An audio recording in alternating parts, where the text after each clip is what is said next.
Well, welcome everyone. Thank you for joining us for this session of the Maine Philanthropy Partners Conference. My name is Kristen Maley, and I'm president of Good Shepherd Food Bank. For those of you that don't know, Good Shepherd Food Bank is Maine's largest hunger relief organization. We serve as a hub for over 500 partners across the state working together to end hunger in Maine. We essentially serve as a grocery store. Our partners are community-based organizations who are on the front lines of distributing food in their communities. And they include church and community-based food pantries, schools, healthcare centers, senior programs, and other organizations that operate food access programs for Mainers experiencing hunger. Our job is to get them the food they need to do their work. Together through this network, we distribute over 30 million meals annually, and we estimate we serve approximately 175,000 Mainers each year. But our mission is more than just addressing the short-term impacts of hunger. So today, I'm going to share what it was like at the food bank during the onset of the COVID-19 pandemic last spring and the impact of the pandemic on our work. And I will share how we were made aware of our inadequate response to support BIPOC communities in Maine and the changes we've made and continue to make to address this issue. Like so many of you and your organizations, the food bank is not the same organization that it was a year ago, and that's a good thing. And then we're going to transition to hearing from two new partners that the food bank has been working with in her presence and Wabanaki Public Health. But before I get to that, I first just want to set the context and walk you through the evolution of the food bank's work. For decades, food banks around the country, like Good Shepherd, were solely focused on traditional food in and food out work. We fed people. We didn't ask why they were hungry. That was someone else's job. But as food banks got bigger and bigger and bigger, we started asking ourselves, why is this not getting any better? We are more efficient and more effective at feeding people than ever before, yet why are more people than ever going to food pantries? Food banks became well-established, respected organizations in our communities. We became the experts on hunger. So if we weren't demanding answers to the question of why are people hungry, who would? So in 2014, Good Shepherd Food Bank expanded our mission to not only address the short-term crisis of hunger, but to also engage in longer-term solutions. And we began with advocacy. We started our public policy program, which has since grown from a part-time person to a team of 4 and soon to be a team of 6. And this team now also includes our research and community advocacy work. We began speaking out that we are not going to food bank our way out of this issue. If food banking was going to end hunger, it would have. But instead, hunger is more prevalent than ever. Indeed, food banking didn't even exist on a large scale until the 1980s, when the federal safety net programs were slashed at the same time that our economy was beginning a decades-long transition of manufacturing capabilities being moved overseas and millions of middle-class jobs lost. Food banks exist as evidence that we have failed as a country to take care of our most vulnerable and most marginalized populations. And I want to make this point very clear. Hunger exists in Maine and in the United States because we have chosen to accept it. The United States has one of the highest rates of food insecurity among developed countries, despite having more resources than any other country. We have chosen to allow hunger to exist, which is what actually gives me hope, because that means we can make a different choice. So now our work includes educating people on why we must make a different choice, especially for the benefit of people experiencing hunger, but also for all of us. As a state and as a country, we spend more money dealing with the impacts and consequences of hunger than it would cost us to just make sure everyone was fed. So let's go back to just over a year ago. In the year leading up to the pandemic, the food bank, like so many organizations, we were also engaging our staff and our board on educating ourselves on equity issues, especially racial equity issues for our work, which was new for us. And it wasn't new, because ending hunger work is by definition equity work, but we never used that language before. We never really looked hard at the systemic issues that were causing and perpetuating that inequity. And we never intentionally looked at racial equity and systemic racism and how that was contributing to hunger. But we know that 13.6% of Maine households experience hunger, yet the rate for households of color is more than twice that at 28%. And then COVID hit, and our world, like so many of yours, was turned upside down. And I am ashamed to admit that we actually put our DEI work on hold as we turned 100% of our focus to our food in, food out work and figuring out how can we keep feeding people while keeping everybody safe. Our staff that could do their jobs from home were sent home to work remotely, but we had many staff that had to come to the warehouse to do their jobs. So the people could still be fed. And most of these jobs were our lower paid positions. Like others, we provided hazard pay, and we eventually ended hazard pay. And at the same time, we instituted a $17 an hour minimum wage and made other pay grade adjustments to our lower pay band so that we did not have wage compression across our pay grades. We instituted safety precautions at our warehouses. We began advising our partners on how to do the same. And I have to say, our partners were amazing. They quickly shifted to low or no touch distribution models, including drive-through, pickup locations, home deliveries. Our food distribution volumes increased immediately to respond to the spike in need as people were laid off or furloughed, and as people reacted to the recommendation to stock up on food in case you have to quarantine. So like our grocery stores, our food pantry partners were slammed, especially for people asking for shelf-stable food, caused by that stock up frenzy, but also because at the time we didn't know anything about this virus yet. We didn't know if it could spread on food. You can sanitize a canned good. You can't sanitize a head of lettuce. And prior to COVID, over 60% of the food provided by the food bank was fresh. So this was a huge demand shift that we had to adjust to. In addition, thousands of senior citizen volunteers who run so many of the food pantries in our state were told to stay home, or at least to minimize interactions and operate at safe distances. So to help with all of this, we began offering pre-packed boxes of shelf-stable food, along with bags of potatoes and apples. And I have to do a shout out to LL Bean, who stepped up big time as they helped us pack tens of thousands of those boxes at their fulfillment center in Freeport. At times, we ran out of shelf-stable food. Supply chains were jammed. You may recall we had major food shortages. So we gave out Hannaford gift cards instead.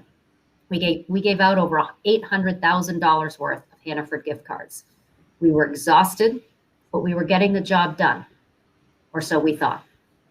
Our community partnerships team soon began hearing, especially from our school-based programs, that our one-size-fits-all approach was not working for some families, especially for families of color. The pre-packed boxes of food didn't contain many of the foods that their families were familiar with, and they couldn't buy the culturally important foods they were seeking in Hannaford. I had heard earlier from a colleague from the Sewell Foundation that there were grassroots-led efforts to get culturally important foods to families in need, but they needed more support. We also began hearing of significant food and water shortages among our tribal communities. So I asked my colleague if they could help connect me to the right people so I could learn more. And through the Sewell Foundation, and thank you to them, I was introduced to Mufala Cheatham and Fatuma Hussein from the Maine Immigrants' Rights Coalition and the Immigrants Resources Center of Maine, respectively. And I am forever grateful for their candor. I entered the conversation with them prepared to ask, what kinds of food should we be ordering? How do we best get it to families in need? Essentially, how can we help provide food for your communities? And they honestly told me, we don't want you to feed our community. We want to feed ourselves. We don't want to have to go to white people and ask for food. Okay. I had never thought of the impact of race and power within our own food programs. After all, we're a charitable organization. We know about equity, but that's because I'm white. I have the privilege of not having to think about race. There is always a power dynamic in any charitable program because there's always a giver and a receiver. And when you layer in the power structure of race, that dynamic becomes even greater. So following their lead, we instead moved to give direct funding to organizations led by BIPOC community members who are providing support for families. This also made me very aware of another dynamic that was playing out. The food bank was facing unprecedented demand and expenses because of COVID. But fortunately, we were also experiencing a significant increase in philanthropic gifts, which is where we get almost all of our funding. Mainers wanted to respond to the hunger crisis they were hearing about, so they chose to give to the largest, most well-known hunger-related organization, and that was the food bank. Meanwhile, smaller grassroots organizations led by people of color whose communities were disproportionately being impacted by COVID were receiving little to no funding. And it was white privilege playing out all over again. So with guidance from Mafala and Fatuma, and led by two of our staff who are working directly with our school-based programs who first alerted us to this issue, we created the Community Redistribution Fund, a low-barrier grant program to provide funding with little restrictions. The purpose of the fund is to support grantees' efforts to increase access to culturally important foods in their communities. The grants are intended for organizations working closely and primarily with BIPOC, immigrant, refugee communities. All projects are focused on building food security in the grantees' community. Mufala and Fatuma really led the grant-making process, which we needed them to. Most of the organizations that applied, we had little familiarity with, let alone any relationship with. We did a round last spring. We did another round last fall. And during that time, we also met with Maine Initiatives, so thank you to them, and other groups to educate our staff on community-led grant-making models. So that in this last round, awards just went out a few weeks ago, we engaged a group of grantees to be the review committee. Our ultimate goal is to redistribute power and divest ourselves from the decision-making role, recognizing that those closest to the communities know the work and potential solutions the best. In total, we gave out over $500,000 over the past year through this program, and we're committed to making this commitment over the next 5 years. We only budget 5 years out at a time, so we're not necessarily stopping at 5 years. That's just as far as we got in our plan. But there is still a lot of work to do. When George Floyd was murdered last spring, and as we were learning so much more about the limitations of our work, we realized that the last thing we could do was to put our own DEI work on hold. So we re-engaged our staff committee leading the work and began again. We recognize this work is hard and we need to take the time to do it right. So we need patience, and there's an inherent urgency to do it now because people's lives literally depend on it. I will never forget Mufala and Fatuma telling me that having the time to plan is yet another privilege of wealth, largely only available to white-led organizations. So we are balancing being thoughtful and careful and laying the necessary groundwork to shift our organization from a traditional charitable organization that feeds people to a community-informed and led organization that works to dismantle the systems of oppression that cause and perpetuate hunger. We still have a long way to go. At the same time, there are things we can be doing right now to begin to turn the ship. The Community Redistribution Grant is one. Our Building Advocates Leadership Program is another, which is a skill building program designed to support people experiencing hunger and using their stories as tools for change, with the goal to help build agency for and elevate voices of food insecure Mainers and create a grassroots movement to end hunger. Something else we could do right away was to begin to diversify our board of directors so it better reflected the communities experiencing hunger. Our board at the time was all white and majority men. And I was fortunate to have been introduced to Claudette Nya-Iniahaze as a potential board member. I learned about her organization in her presence because it was one of our Community Redistribution Fund grantees. She was gracious enough to meet with me and patiently listen to me fumble, as I had to admit and made sure that she was aware of that she would be the first and currently only person of color on our board. We talked openly about the challenges of this and the risk of tokenism, and thankfully, she agreed to join our board last fall. Claudette, I cannot thank you enough for your honesty and willingness to work with us. We were also introduced to Wabanaki Public Health and the amazing work that they're doing for Maine's tribal communities. And Andrea Sakabason, a leader from the organization, was recommended to us and also joined our board last winter. And Andrea, I share my gratitude with you as well. So now I'd like to turn this over to these two fabulous women to hear from them. And I want to first start by asking you to introduce yourself and your work from your perspective. And Claudette, why don't we start with you? Thank you, Kristen. So my name is Credette Ndainina Haze, and I'm the executive director for In Her Presence. And In Her Presence is a nonprofit organization working with women and families. And we work really further a thriving immigrant community in Maine, here in Cumberland County, by first lifting the language barrier, because this is really the key to communicate and really accessing a trajectory for sustainability. So we support also the career trajectory and also the financial stability for immigrant women and families. But we see also a future where immigrants are part of a vibrant, thriving, multicultural community in Maine.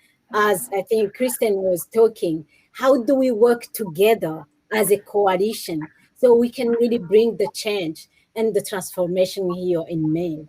And here I think we work to build this future by serving immigrant leaders and engaging community partners. And one, we cultivate, I think, emerging leaders among our women and families. And through different programs we have focused on contextual English conversation, but also on the bridge to career fulfillment. So we can really attract more businesses coming to us and learning to understand and raise the awareness of immigrant needs and refugee needs here in Maine. And second, how do we shift the culture here in Maine? In addition to our direct work with the immigrant population, we also recognize the need to educate and impact the community that is really welcoming them here in Maine. And here we partner with different businesses, organizations who employ or serve diverse Mainers here to have them create that space where people from different backgrounds really can thrive together. And now we are serving almost 100 women coming from 16 countries. We have almost more than 47 children. We have more than 46 volunteers, including teachers. And we have more than 30 partners we work together. Thank you. Wow, that's amazing.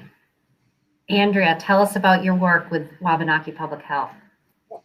Wuli Gizgot, Eji Nalita Hazaldikit, and Deliwas Andrea Sakabasin, Banawebskewi Naga Beski Mugutnel, Banawebske Nuit. So good day, I'm happy to be here. My name is Andrea Sakabasin. I am Penobscot and Passamaquoddy, and I'm from Indian Island, Penobscot Nation Territory. My role within Wabanaki Public Health and Wellness is I am the division manager for our Muliba Mouse division. Muliba Mouse means I live well in Passamaquoddy language, and that encompasses our nutrition and our physical activity programs. So just to back up a little bit and talk about our Wabanaki Public Health and Wellness as a tribal organization. We're the public health authority for tribal citizens and the federally recognized tribes in Maine.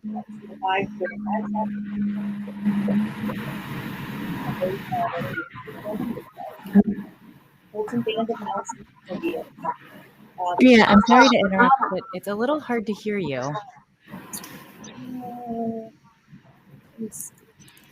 How about now? Oh, better, yes. Yeah. And I'll just maybe ask Claudette and Kristen to mute just in case there's some other stuff happening. Sure. All right, so Wabanaki Public Health, just to restate that last part, is a tribal organization and the public health authority for the tribal citizens and the federally recognized tribes in Maine. So the 5 tribal communities in Maine are the Aroostook Band of Micmacs, Fulton Band of Maliseet Indians, the Passamaquoddy at Pleasant Point, Passamaquoddy tribe at Indian Township, and Penobscot Nation. So collectively, all together known as a Wabanaki, or the people of the first light. And so our mission at Wabanaki Public Health and Wellness is to provide community-driven, culturally centered public health and social services to all Wabanaki communities and their community members while honoring Wabanaki cultural knowledge, cultivating innovation, and fostering collaboration. our values are always centered around inclusivity, balance, and cultural centeredness. So in all that we do within our work, Wabanaki traditions, languages, and our culture guide our approach and describe really the ways that we live in harmony with each other and the land that we collectively share. And for those of you that don't know, the indigenous population in Maine is estimated at over 13,000 people, most living on either one or near around the 5 surrounding reservations, spread over 3 large counties in Maine. So just to talk a little bit about the work under the Nulipa Mouse Division, we do obesity prevention work, so working with communities to create environments that support healthy choices. We do nutrition education that teaches eligible low-income tribal community members how to eat healthy on a budget. We discuss food sovereignty and food security issues that focus on providing access to healthy and nutritious foods, and not just healthy foods, but foods that are traditionally and culturally appropriate to the Wabanaki communities that we serve, and resourced and sourced through ecologically sound and sustainable methods.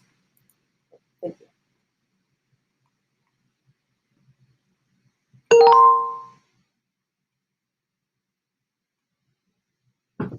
Jen, you're still on mute. I'm sorry. Jeanette, we're so glad you're here. Thank you. So Andrea, I'd like to stay with you and hear more about how COVID impacted your work and how it impacted your communities within our tribal communities in Maine. Sure. So I will say that the work that Wabanaki Public Health and Wellness does, it all has a deep connection to the land and environment, to each other and to our culture. So much of the work that we do happens across our divisions. And so that means that the work within our divisions is not siloed. Our programs are woven together and really representative of a greatest wheatgrass, which is one of our traditional and sacred medicines.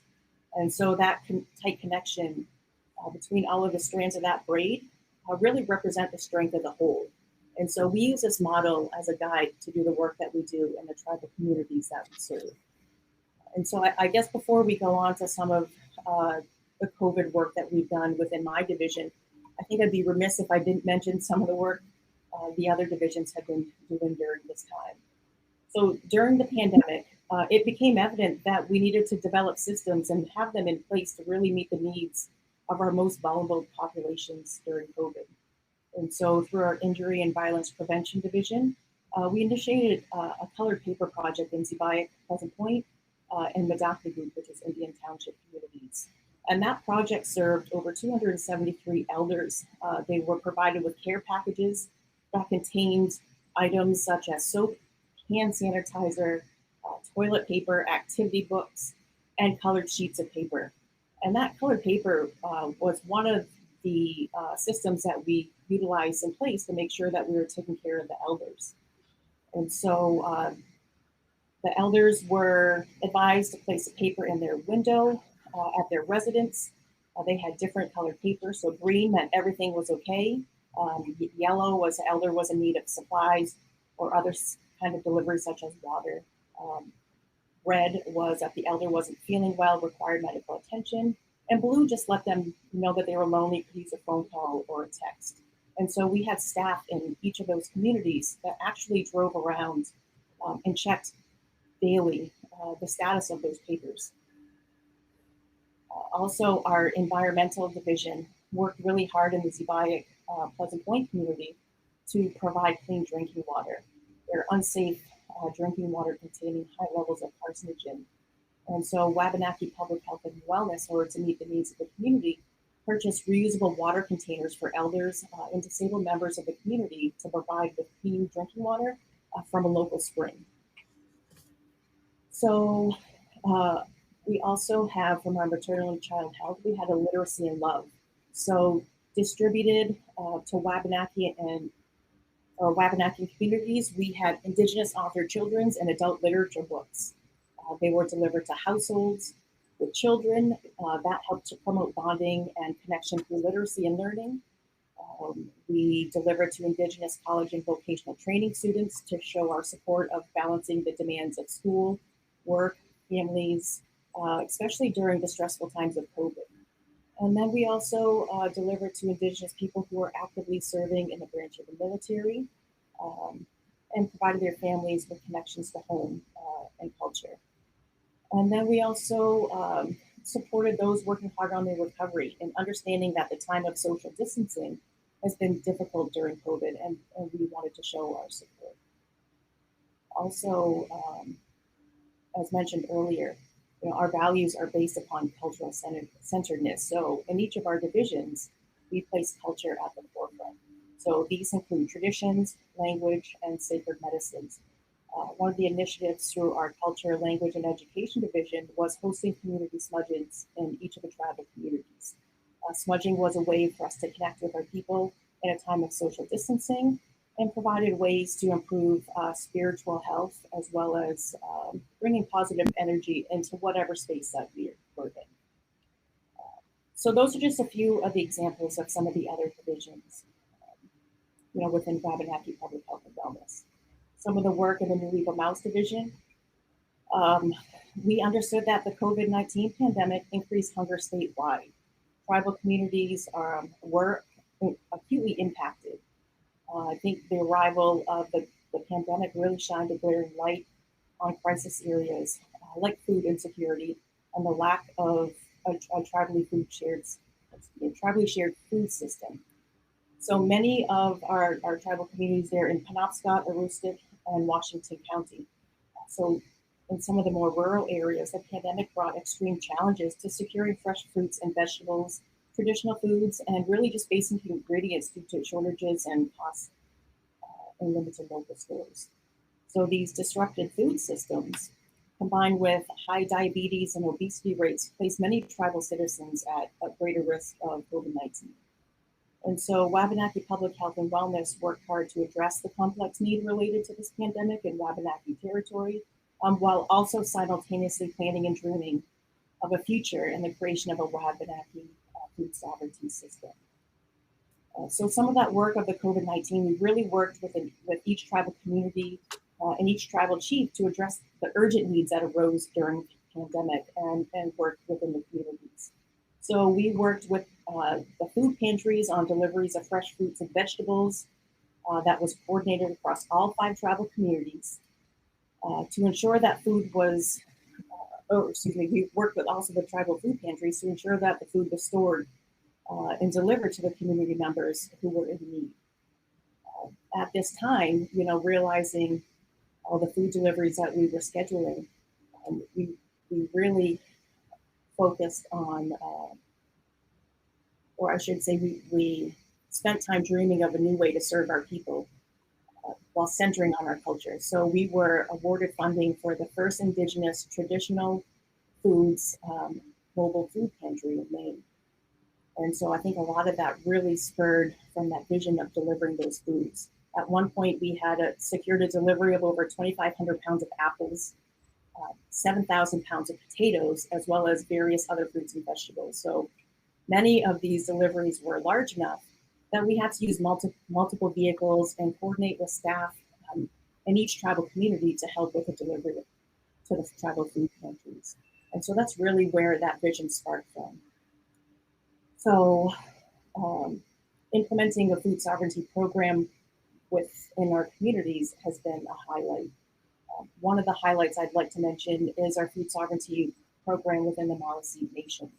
So during COVID, Wabanaki Public Health and Wellness hired a food sovereignty coordinator who leads 5 interns to make food security a reality in the Maliseet community. So together they've built compost bins, they learned how to smoke wild game meat, they've learned how to fish traditionally, and they help disperse food at the tribal food pantry. They'll also help with the construction and implementation of high tunnels and greenhouses that will support greater community food production. We've also built raised garden beds in the Maliseet community to provide access to gardening. So it wasn't just the garden beds that were provided, everything was provided for them so that we eliminated all those barriers. The lumber was purchased, the raised garden beds were already assembled and delivered, soil was purchased, and seeds as well. So in addition, we're not just giving information, we're also teaching how to identify some of our traditional foods. We want to harvest with reciprocity and show how to preserve and reuse and restore those resources for the future. Thank you. Well, and all the examples you were just showing are such evidence of the people who know the communities the best know what needs to be done. And clearly what you all have done for your communities is just amazing. I also think you also mentioned how, COVID shined a light on existing problems. And hopefully some of the solutions and some of the innovation that came from it is hopefully a bright spot that came out of COVID.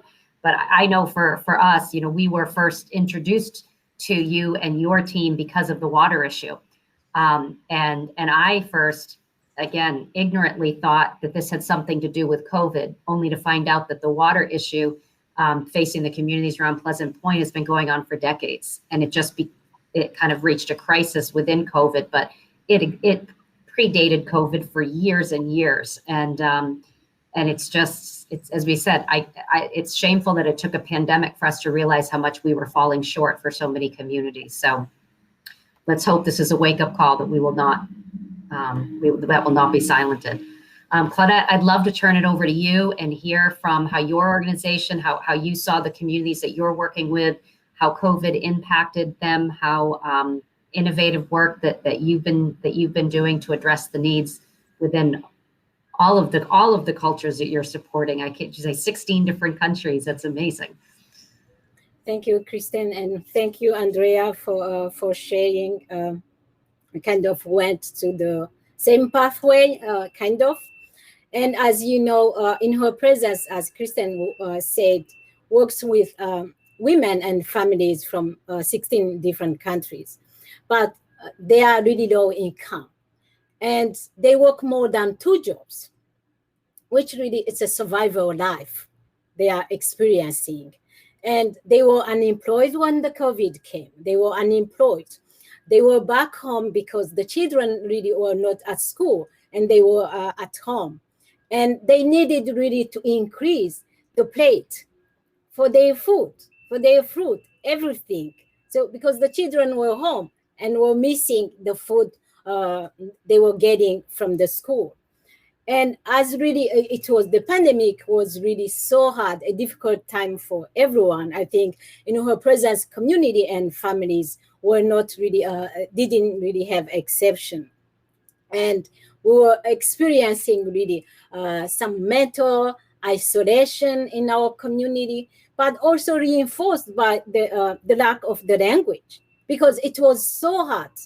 When a family is home, a mother, even to call to reach out to the school and advocate for her child because of a lack of language. And how they did it. But I think in her presence with her network of volunteers really engaged and committed and partner were really therefore really doubling really the effort to mitigate and really that impact of COVID. And some of the action we came up was really to transition from, of course, in person for our English classes to online classes. But the teachers really made a huge effort and volunteers to adapt and adjust themselves. They were using call conference, they were using WhatsApp, they switched to the WhatsApp. They didn't use WhatsApp because we were using WhatsApp. They switched on the communication so they can really create the material and communicate with the woman. We really succeeded to point our leadership cycle, really the community organizer, our key women supervising each group. And we had five women, and we had also 2 drivers. And the 5 women were in charge of each group, each level, supervising and being the bridge, bringing feedback of the needs they have to us, and going around so they can really support different groups in terms of being isolated and supporting into the needs. So we were able to train because we needed technology. So we got donation from Grove Collaboration. Thanks really for that organization for giving different laptop, computer, and we were able also to buy tablets. Enough tablets really were distributed for our women. Now our women really are all set on terms of the technology, but the training. We spend the whole month of October training our women so they can know how to navigate the Zoom.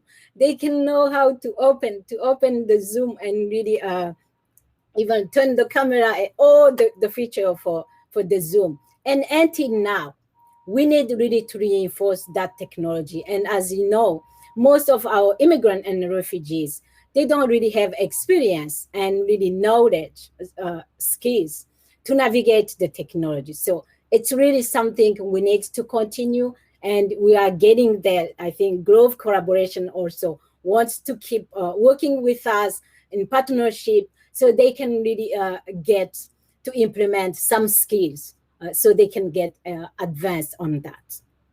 So the other thing, as Andrea was saying and Kristen, so the food insecurity was already there. It didn't come because of COVID. No, it was there, but it was so hard really to satisfy that need. So from the under COVID, we turned because we got some support from either for the food bank, for Care Act, for other funders supported that emergency need. So we turned to the food distribution, and we were doing distribution every month, always, and we're getting supplementing the food. We partnered with Wayside and Jewish community, and we got also additional gift cards so they can buy fresh food, like fruit and other veggies on that to supplement the food, especially the senior, because they had kind of really special food they need based on their health.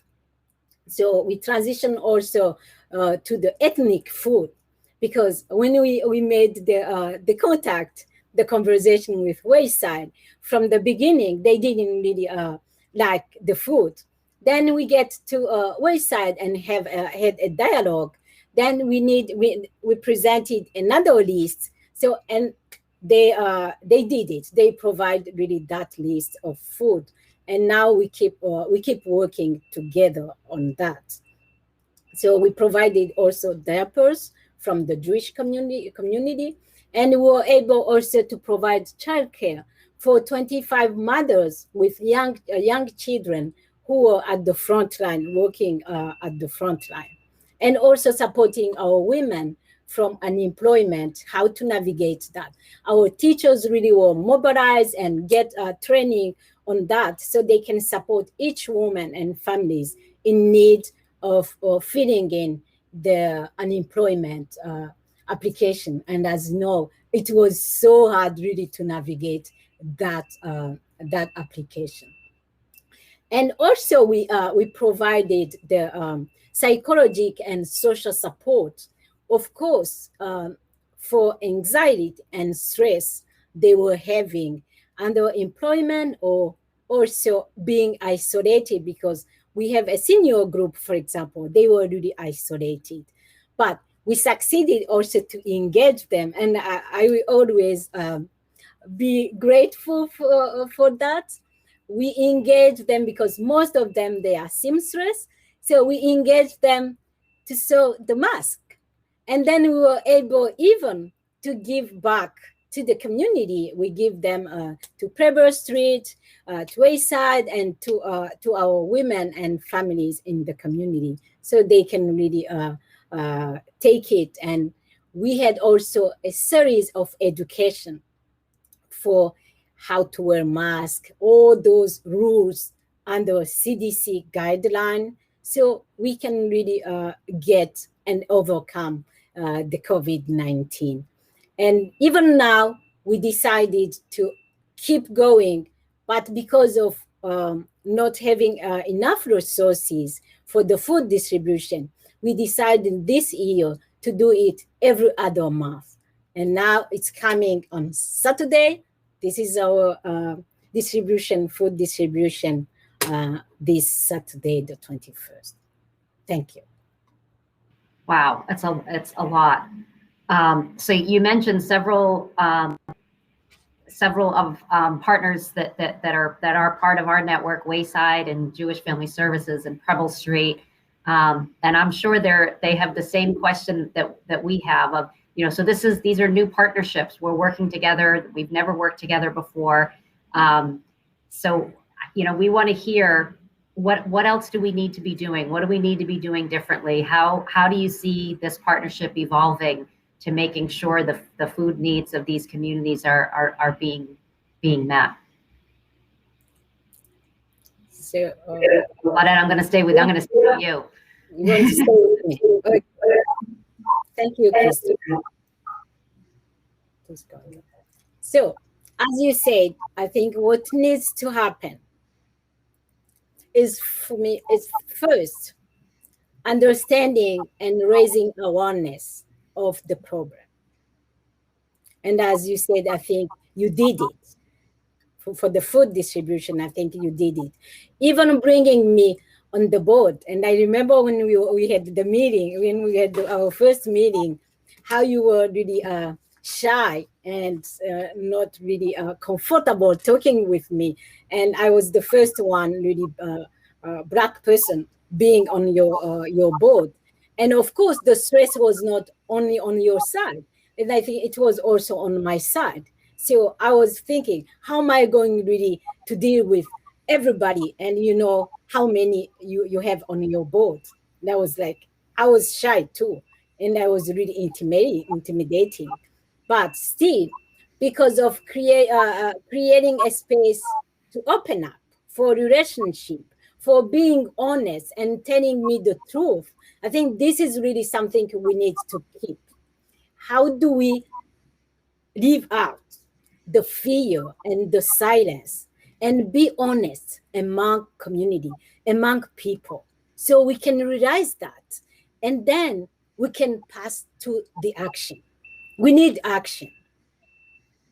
And also, I think through your pantries, and we spoke about that in our last conversation. How do you educate the pantries in terms of the equity, in terms of diversity, in terms of inclusion, in terms of the cross-cultural dialogue, in terms of the people they are serving, the difference among the clients, who they are serving, they know people they are serving, and as you said, what are the needs for each specific community they are serving. So I think bringing that education, but beginning at the top, I think not at the bottom, beginning at the top management, I think, is the one I have seen. This is where you get result and impact, because the top management, if with you, Kristen, we went to a food pantry to educate them together. They will really listen from you than maybe having someone at the bottom place coming and educating the food pantry or other location you have. And how do we also increase the capacity for organizations who are working now toward food insecurity, to see how they can sustain in that field? We need to support them. I'm going maybe to stop here and then share the space with Andrea. I will come back after. Yeah. So, Andrea, I'd love to ask you similarly. Now, your communities are in somewhat a different situation where the tribal communities themselves coordinate the food pantries. They are members of the Good Shepherd Food Bank's network, but they are more probably more closely connected with the communities. But I don't think we worked as closely with them as we have intentionally this past year, and I know there's still a lot of room for improvement. So I'd love to hear from you again. What are you what are your needs, and what are the supports and ideas and that you're thinking about right now? Sure. So I think a lot of it, can you hear me now? Okay. I think a lot of it, Claudette really touched on and spoke eloquently about it. But what I will add is, I think the food banks need to continue to work together with BIPOC communities to bring forward creative, collaborative, and impactful solutions to restore community well-being. I think our relationships with each other are the basis of strength and resilience. And we really need that strength and resilience more than ever now. And so continue building those relationships. So for the tribal communities, we can continue to feed our community members nutritionally, culturally, and spiritually by supporting our food pantries, our recovery centers, and really focus on food sovereignty and security as a key to preserving the past, surviving the present, and securing the future. I think over the past few centuries, Wabanaki have been threatened by accelerated loss of language and culture, which many of it includes ongoing trauma, government attempts to acculturate, abject poverty, relocation, disproportionate rates of displacement through child welfare removal, institutional levels of abuse, and just we're experiencing lower life expectancy and disparate health status with high incidence of disease that are disproportionate to any race or vulnerable group of Maine. And so really it's about connecting our health and our wellness through traditional foods and reconnecting to that traditional nutrition and food system as a way to sustain ourselves for the future. And so I think in terms of the food bank, it's just continuing to build upon those relationships and really understanding the tribal communities as a whole and what their needs are. Yeah.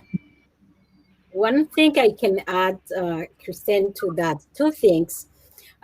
Within In Her Presence, we succeeded to create In Her Kitchen, which is our program, and which is really the goal. It's with the food. How do we really provide, empower our women and families, but providing also health food, but also that food security long term.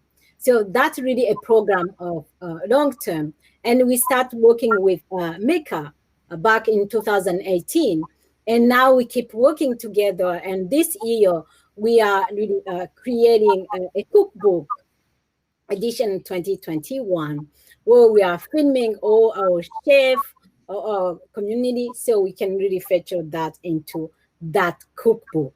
And we are partnering with different partners and organizations to see how they can even sponsor that cookbook, how they can be part of that cookbook. And then we can really publish it. And at the end, of course, we can even use it as a way of generating income to sustain the organization long term. And a second, I think, how do we educate our women and families to have healthy food to get to that? Usually, our ethnic food are very expensive, and they come for long distance arriving here. But who knows if they are healthy? And that's really a question we have been having within Her Presence.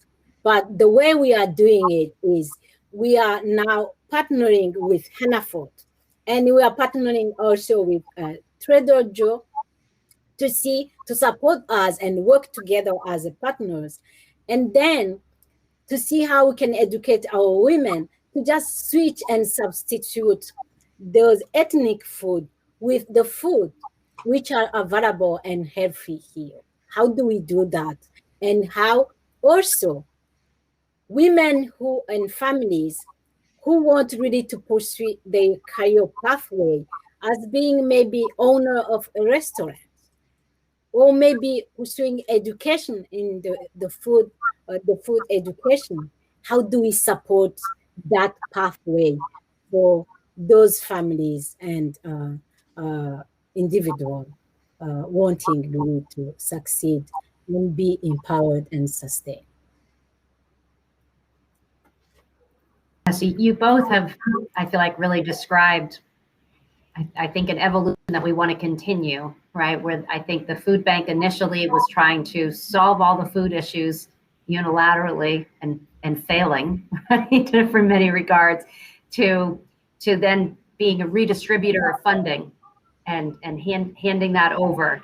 But now we're talking about, how do we work together? How do we build relationship together? Because we're all living here amongst each other. We're all Mainers. So how do we work together to build that shared community? So I love that vision and appreciate your willingness to continue to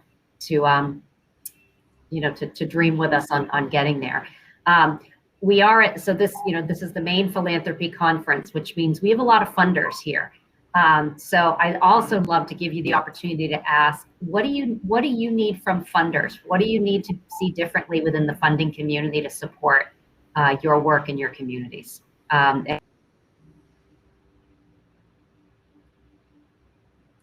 Sure. We didn't hear. Kristen, Andrea? Andrew, can you hear us? I can hear you now. Okay.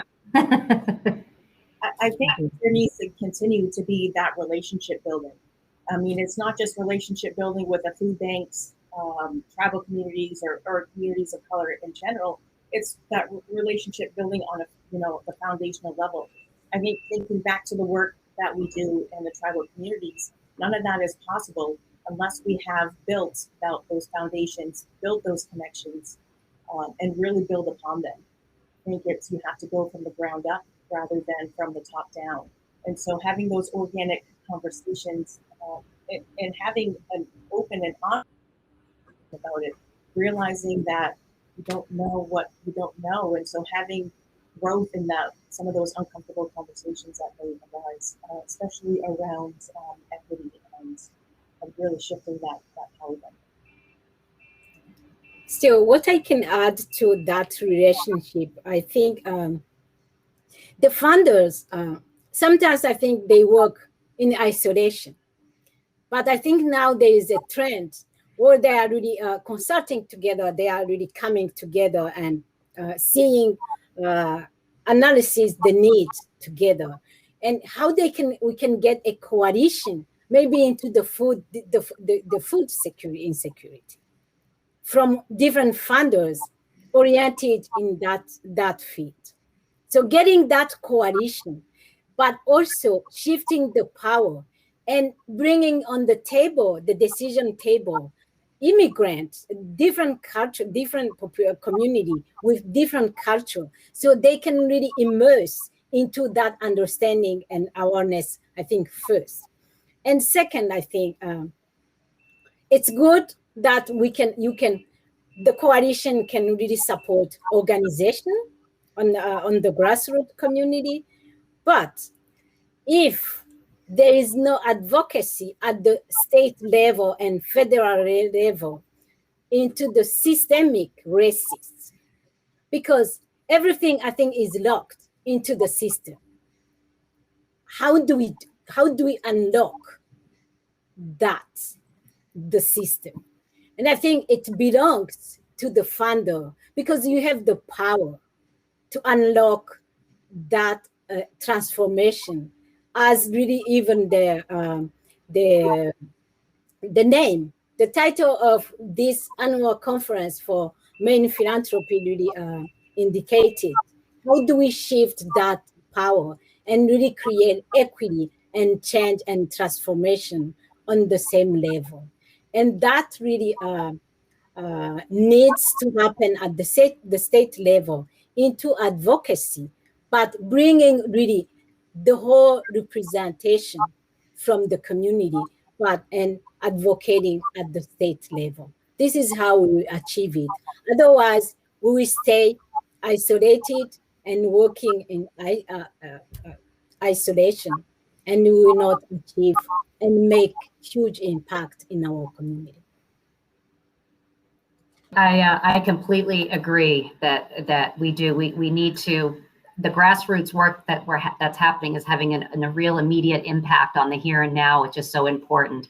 And we have to start addressing these longer term systemic issues. Otherwise, we're going to be here 20 years from now having the same conversation, and that's what we just can't have.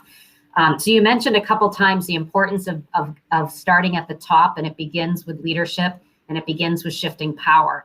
And a lot of that then is we're talking about board of directors, which I'm very proud that you are on ours.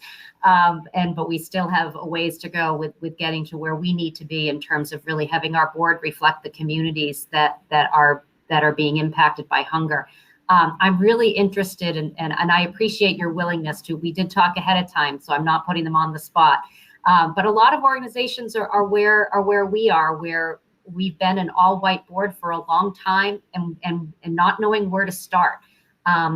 And I would love to hear if you would mind sharing your perspective of being asked to join an all-white board, what you've helped us learn, what we did wrong, what we did right, so that hopefully we can get other boards, not only for nonprofits, but for funders, for the foundations in Maine to bring these voices to your board, because they have to be at the leadership level, as you said, Claudette. So what advice do you have for folks on starting this transition?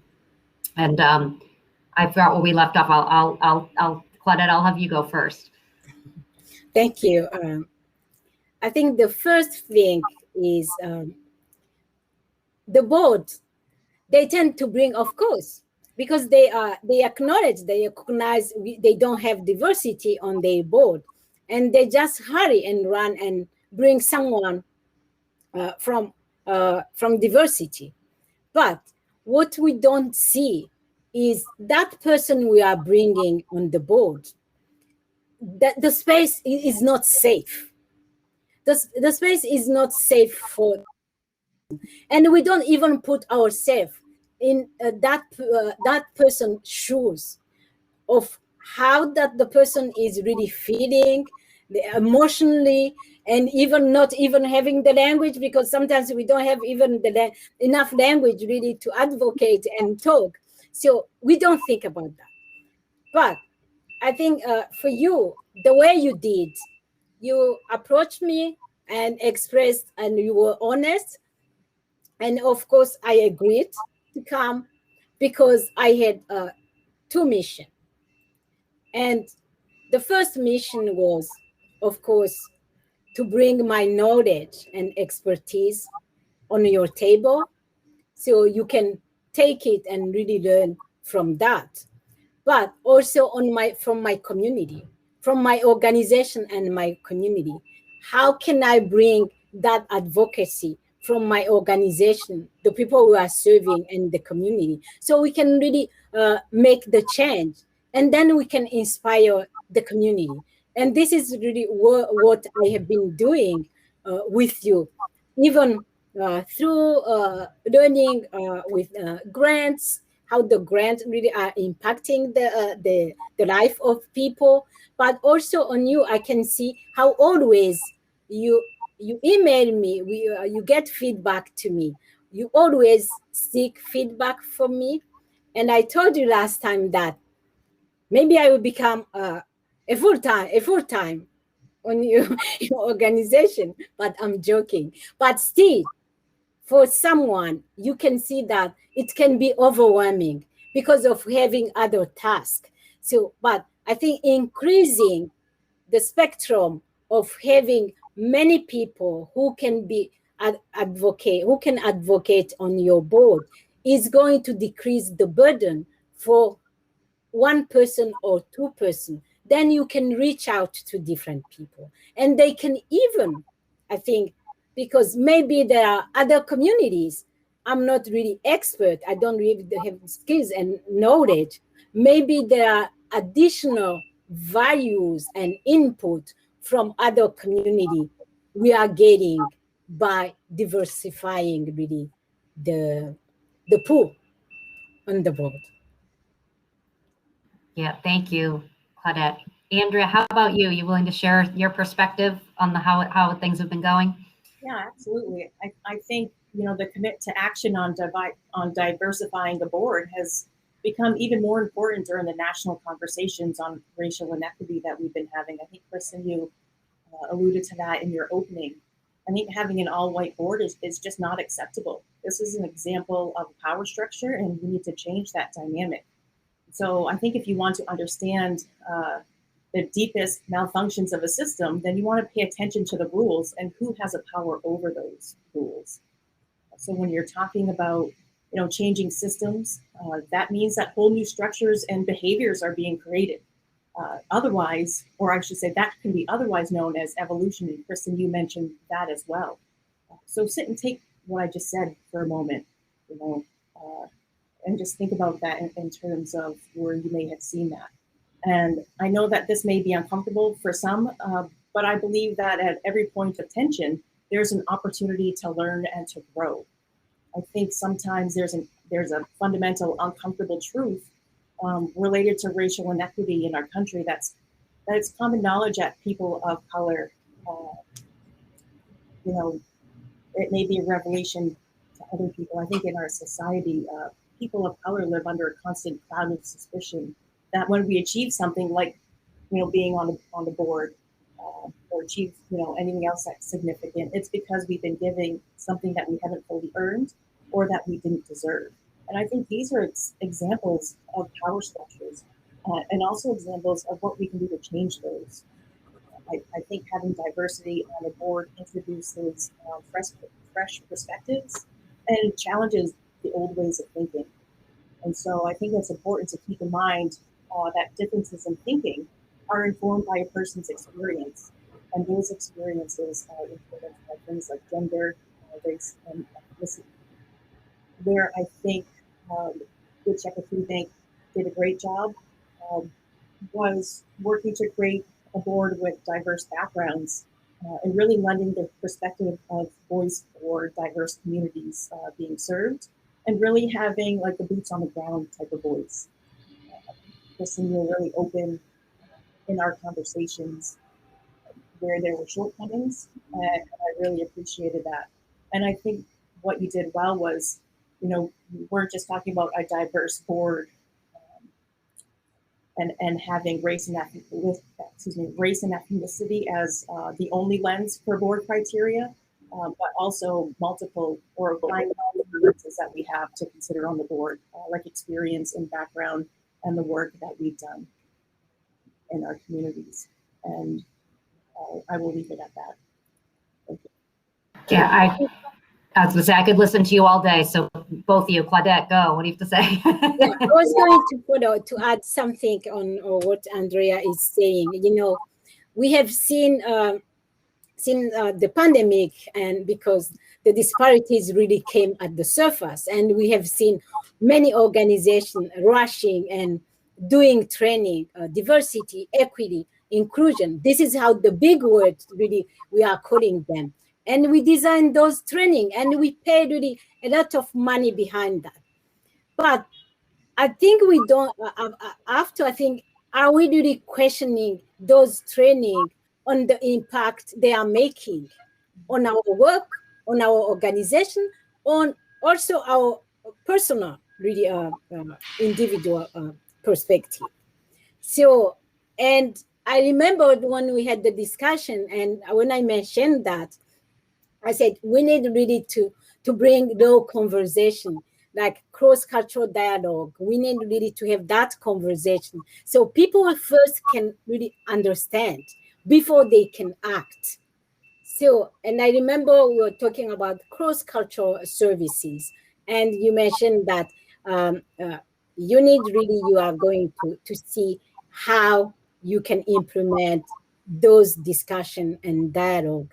And this is, for me, the key for success, the key to impact even yourself on personal level, on the organizational level, and on the community level.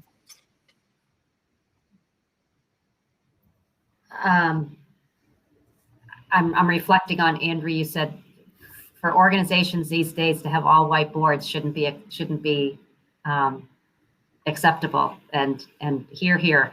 And I'd like to stop getting asked the question about how many of my board members have given to our fundraising campaign that seems to be on every grant application, and instead ask much more about my board diversity. Hold me to that standard rather than to a fundraising standard. So, and I appreciate your kind words. I know we still have a lot more work to do. So I want to continue to hold us to this high standard, because we still have a ways to go. We do have a couple questions in the Q&A, so I want to bring that in. The first one is regarding the water issue at Passamaquoddy Reservation at Pleasant Point, and just how disturbing it is. Is COVID bringing renewed and sustained attention and solutions to this issue, or is it still, where do we stand on that, Andrew? Do you know? So I think it's brought a lot of issue. It's not a new issue at all. I will say that you would be shockingly alarmed at the total amount of gallons that were delivered. In 2020, there were over 10,000 gallons of bottled water that were secured and delivered. And as I mentioned, we have a community member or a worker, a colleague in the community who really takes those initiatives and works with the elders and communities to go to the natural spring and collect that natural spring water. And that's over 3,000 gallons of spring water that were secured and delivered in 2020. So that is just over 13,500 total gallons. So you think about that, that's something that we take for granted every day, is to have, clean drinking water. And in terms of, 2021 to date, we've secured about 52 gallons of bottled water that's been delivered, and over 1,700 gallons of the spring water. So when you're thinking in terms of, health inequity, I think if that were in any other community, that would have been addressed. Yeah, I completely agree. There was a bill in this session about the water issue that we did testify on, and that was exactly what we had shared. Is if I'm just throwing names out there, but if the city of Augusta or the town of Falmouth had no drinking water, this would have been dealt with immediately. So I know that bill has been carried over along with several other related issues. So I'm hoping then that means a conversation is being carried over and some solutions hopefully are being put forth. But this, for us anyways, it is an issue that is top of mind for us, that we will continue to add our support to in whatever way we can, because it's unacceptable. Another question that came in is sharing what other new partnerships or relationships has the food bank generated because of this community redistribution grant. There have been a lot, and again, I keep saying I can't believe it took a pandemic for us to learn of these organizations that are doing amazing work. A lot of the organizations we're giving funding to do some short-term projects, but several we've brought on as more full-time partners. Micmac Farms in Aroostook County, we've been supporting them, and they're now a Mainers Feeding Mainers program partner, which means we will be regularly sourcing food from them. And as Andrea talked about, the importance of traditional foods and the importance of sustaining that culture. So the fact that they'll be part of one of our food sourcing partners and an ongoing work for all the food pantries serving those communities, we're really excited about. Similarly, we're going to be working with a halal meat producer in Turner still helping to try to get certification to be able to provide halal meat. So also for our Mainers Feeding Mainers program, so we can provide halal meats through many of our partners. And we have some new food access programs because of this, which we're thrilled with. We've had our first food pantry opened in a mosque in Lewiston, in partnership with the Masjid al-Salam on Bartlett Street, and then Maine Immigrant and Refugee Services, as well as Presente in Maine, that's doing food access for Latinx communities. So we're all making new friends. This is a good thing. And so we're hoping that that continues. We only have a few minutes left. I'd love to see if there are any other questions.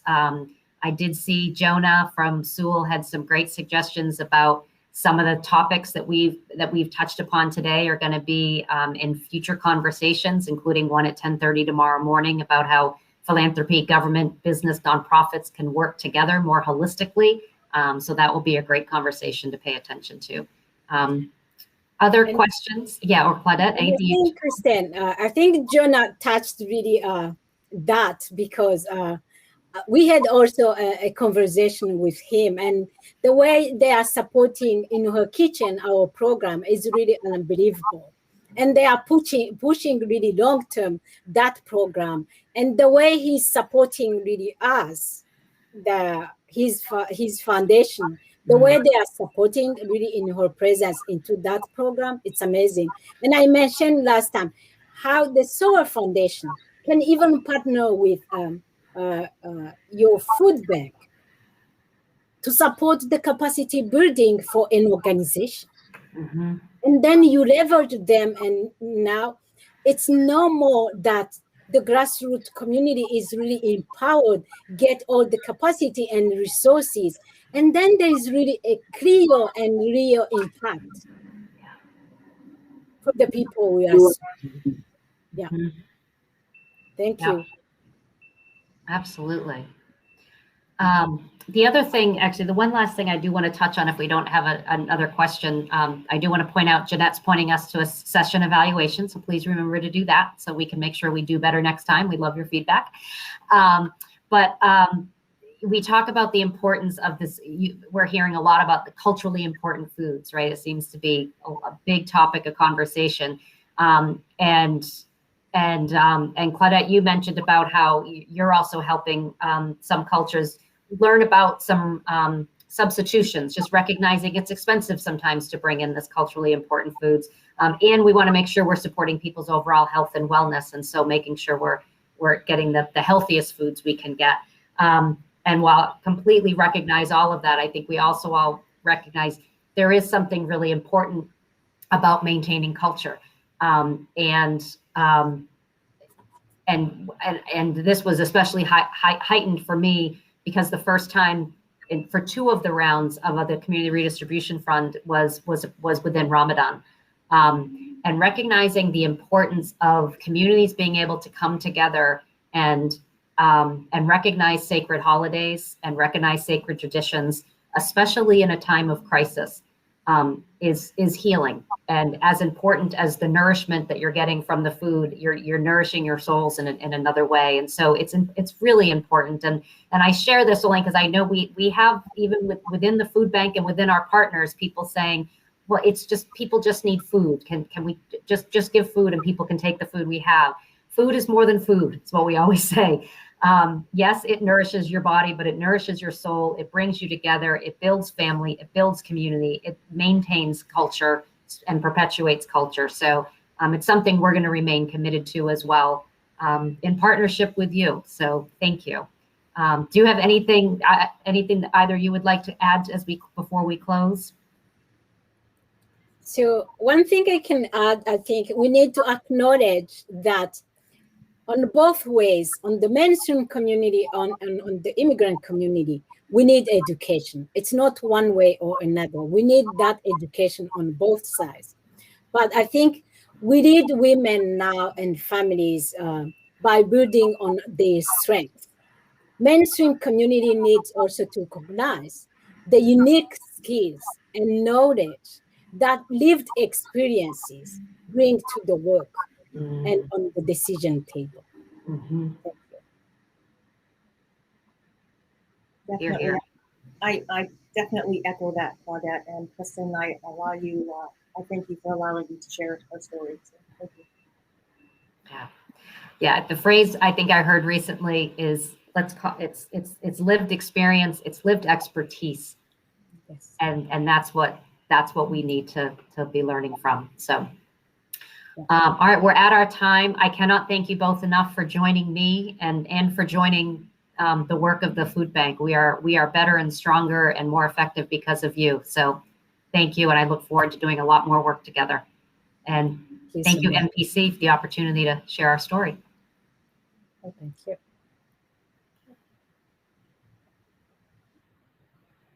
Just